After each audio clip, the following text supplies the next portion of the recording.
Well, my name is Patricia Lopez, Patricia Candelaria Lopez, and I'm Tiwa, Taos Pueblo, New Mexico. I was actually born in LA, right by the LA River, in a BIA housing called Aliso Village. We were people from the Southwest who they lured there, and we remained there until I was high school age, actually. Not high school age, I'm sorry, junior high age. And my parents came on Indian relocation with my brother and sister. And so I've always been a part of the LA area, even though home is definitely back in Taos.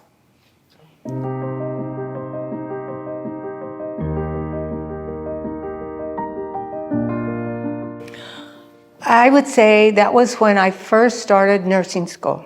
And so I became an RN there. And my first job was in communicable disease, of all places. And that is where so many of the complicated diseases were admitted to, because we had the expertise there, we had the doctors. And that is where we admitted the first cases that they called Kaposi sarcoma, which was in about 1979. And that is where I met and collaborated with Dr. Fauci, the famous Dr. Fauci, as he was there as an investigator doing research on this disease that we had no name for, really. We didn't know the syndrome. We only knew the symptoms and the agony that the people were going through.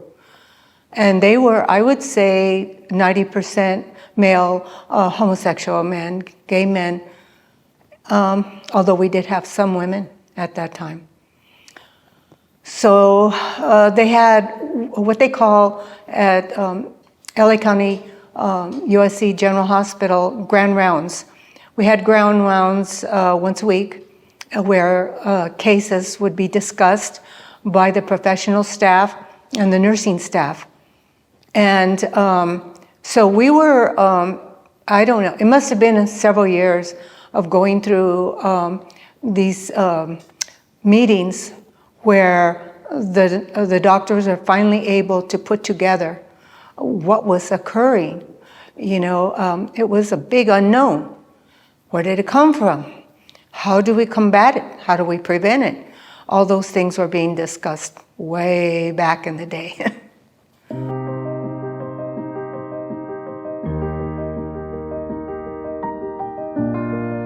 Actually, I spent a couple years in high school back home in Taos. I was quite young, and we're very isolated up there, very isolated. And outsiders really pretty much are not welcome, and it's a closed community. So the Pueblo only opens up for certain events and ceremonies, and now it's become a great tourist attraction. But it wasn't that way when I was in school there. You know, and so our community was very insulated and very isolated. So I never heard about it until I came back to Los Angeles. And actually, I didn't go straight to nursing school. I went to Cal, Berkeley, as a student. I was admitted there, and it's a music major. And quickly found out in my sophomore year that I could not afford to stay there, because as a music major, I had to hire my own accompanist. I was a pianist, had no money. I was living in my car and occasionally camping out at Strawberry Hills behind the campus. So at that point, I realized I had to come back home. So I came back down to Los Angeles and felt that either teaching or nursing was for me. And that's when I was admitted to nursing school at USC. It was very frightening for the people who contracted the illness. You know, they were hoping that there would be treatment. that the public and the federal government would come to the assistance of those who are suffering behind this illness. But it seemed to take forever. And I know that there was protests and anger, in the LGBTQ community because things were not moving fast enough, as with other illnesses and sexually transmitted infections, etc. So it was a real time of turmoil. And I know that Dr. Fauci was called on the hot seat for not moving fast enough at one point and generating the money necessary to continue the research and the program to resolve the issue of the continuing to spread of this disease.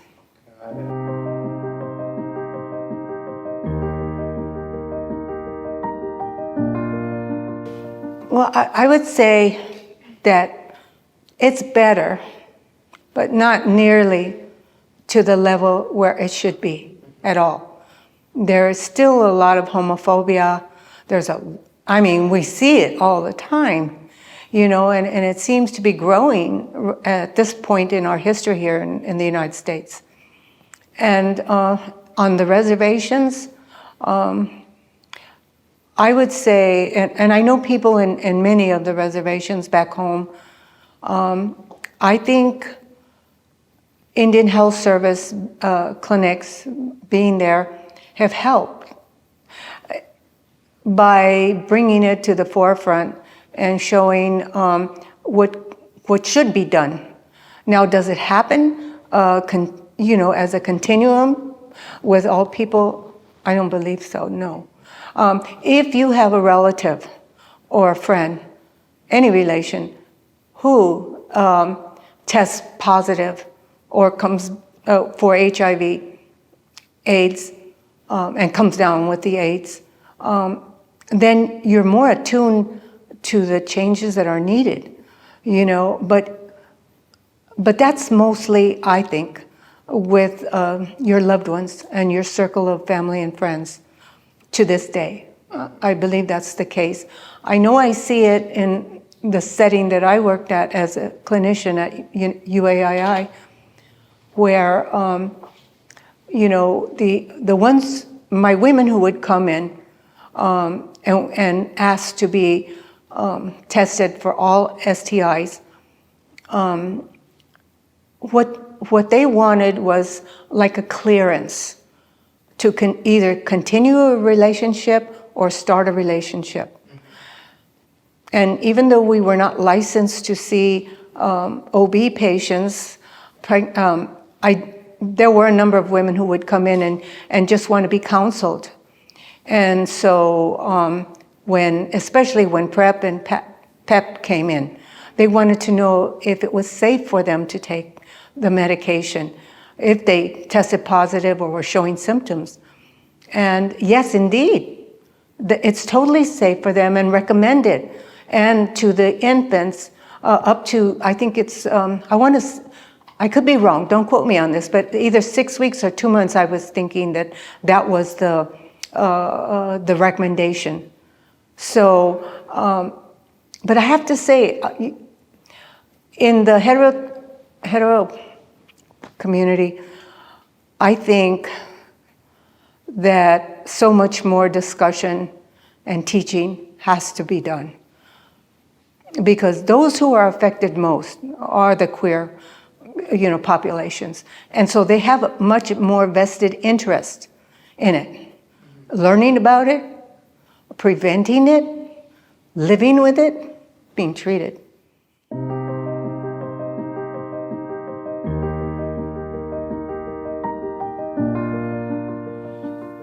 I would like to say that there isn't a lot of, how should I say, just dismissing it, that it's not going to happen to me, kind of mentality. But I don't believe that. Mm-hmm. I think, especially among our sex workers, they are in denial for the most part. I believe that. And because I did see them at UAII.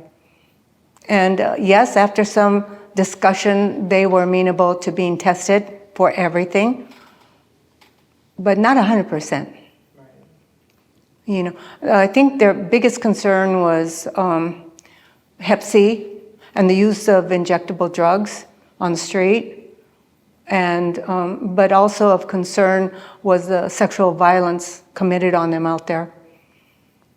And so, not wanting to admit it, but realizing that they probably should be tested and then continue on from there if they were positive. I think that they feel stigmatized, and that's one of the reasons why they wish to just dismiss it as it's not going to happen to me, you know. But we all know that that's a fallacy. And then you have the issue of, if they're in the urban setting, you have the issue of your family back home knowing. And that's very traumatizing for someone if they're rejected. So if you have a test positive and you wish to share it with your mom, dad, or an elder back home, or even your siblings, that could be very traumatizing.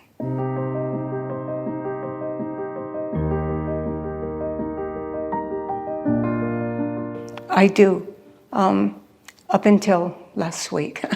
I had retired like almost 2 years ago from United American Indian involvement, and then I was starting to get calls, and when I would go to powwows, requests from my former patients saying, please go back, I want to see you, you know, you're my doctor. I'm not a doctor, I'm a nurse practitioner. But anyway, and so I spoke with my husband about it, and he said, you know, if you feel like you can still contribute to the community and they really need you, I think you should go back.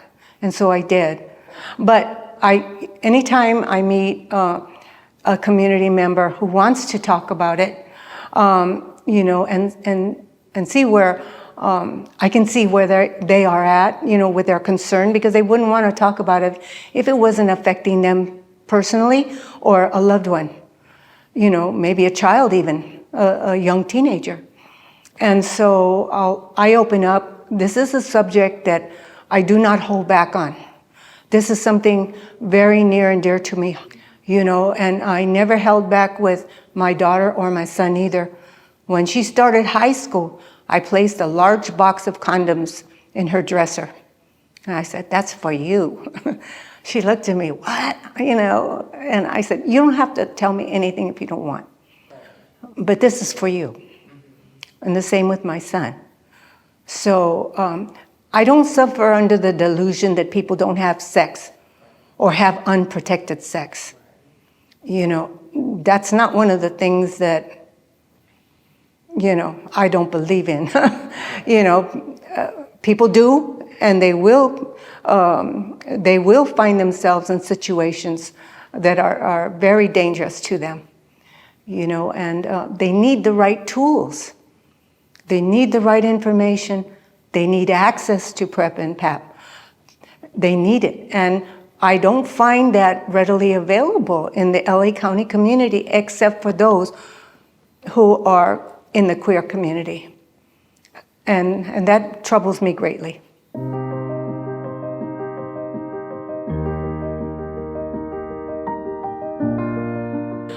Well, when I first heard about it, I have to say it must have been about, and this is terrible to say, but maybe 6 years ago, 5 years ago, when my co-worker and I first heard about it through Indian Health Service, and I thought it was going to be a miracle drug. You know, it's going to save lives. It's going to protect people and those who they choose to have sex with, who are not prepared to take either one of those medications. You know, and I just think it's incredible. You know, but there's so much more work that needs to be done. This is just barely tapping the surface of it. And I know President Biden has allocated a large amount of money to be spent in 2024 for this specific reason, and I applaud that greatly. But the word has to go out, the availability has to go out much more far-reaching than it is now, and it's kind of like, in the beginning, it was like the best kept secret. And I know the ones who were benefiting from it was the white population, and those who were right up in the economic higher echelons, and not those impoverished and those with maybe lesser education, less access to health care, to a provider. And I think that we've moved up a little bit, but not enough.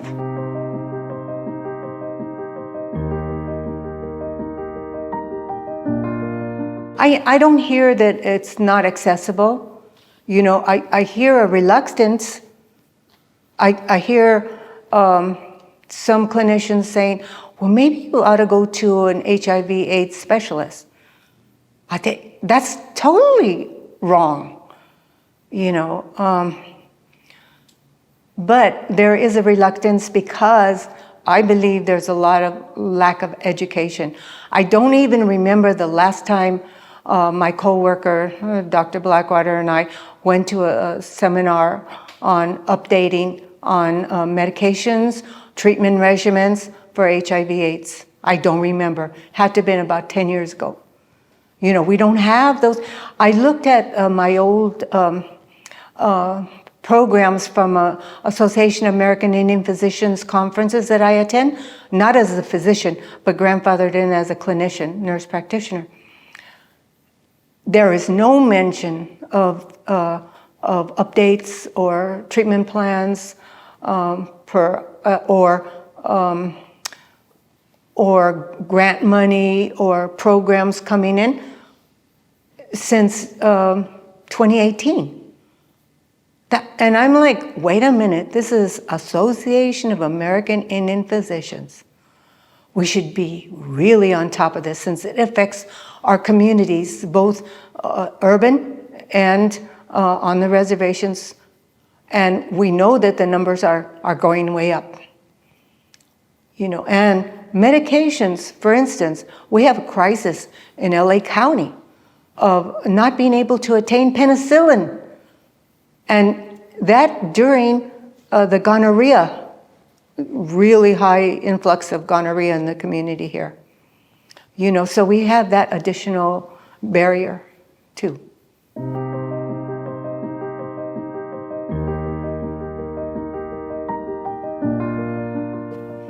That it is a post-sexual contact. If you have any doubts, and it's good, you can do it up to 3 days after you've had a contact with someone that maybe you weren't that close to, you didn't really know their background, and it was one of those things, so you have access for 3 days.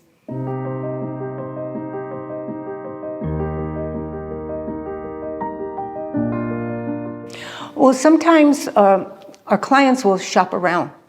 They'll go to different agencies, especially in the county clinics, and they'll size up their clinician. If they don't like what they're being told or the attitude they're being given, they'll just walk out. Or they'll take the medication and not use it because they really have this suspicion. You're not treating me right. You don't like me. You don't know my community. You don't even want to hear what I've done, that I need this, and if they come to UAI, they can disclose. We greet them in a traditional greeting, whether we know their greeting or we just give our greeting of our own community. And they feel more open to discuss why they might not want to take it. And then after having discussions with them, they may consider it, but maybe not accept it that day. Maybe they need some time, and they'll come back, say, okay, I'm ready.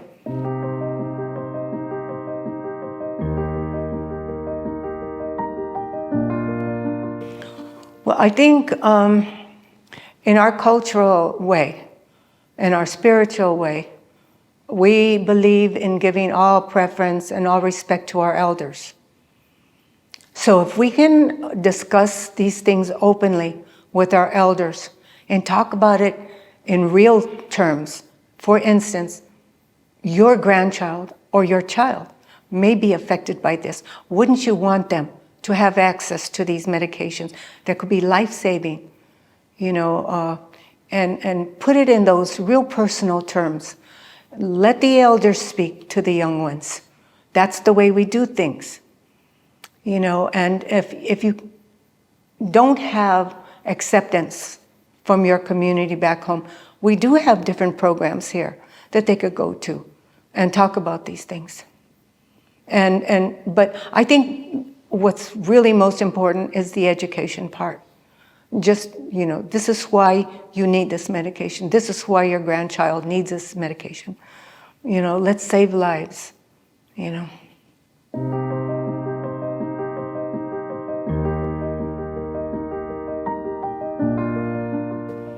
That the need is great out there to put the word out, to explain it, to teach about it, to not hide under a rock about it, because that gets no one anywhere.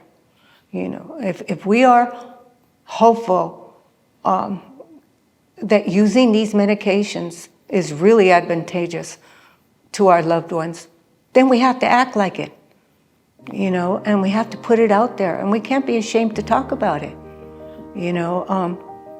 It's just part of living. It's part of your life. It's part of the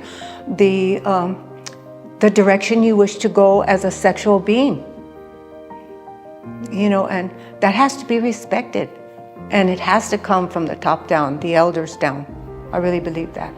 And I know that I have a different orientation than people much younger than me. They hear more on social media. They talk about it amongst themselves more, like it was never talked about in the past.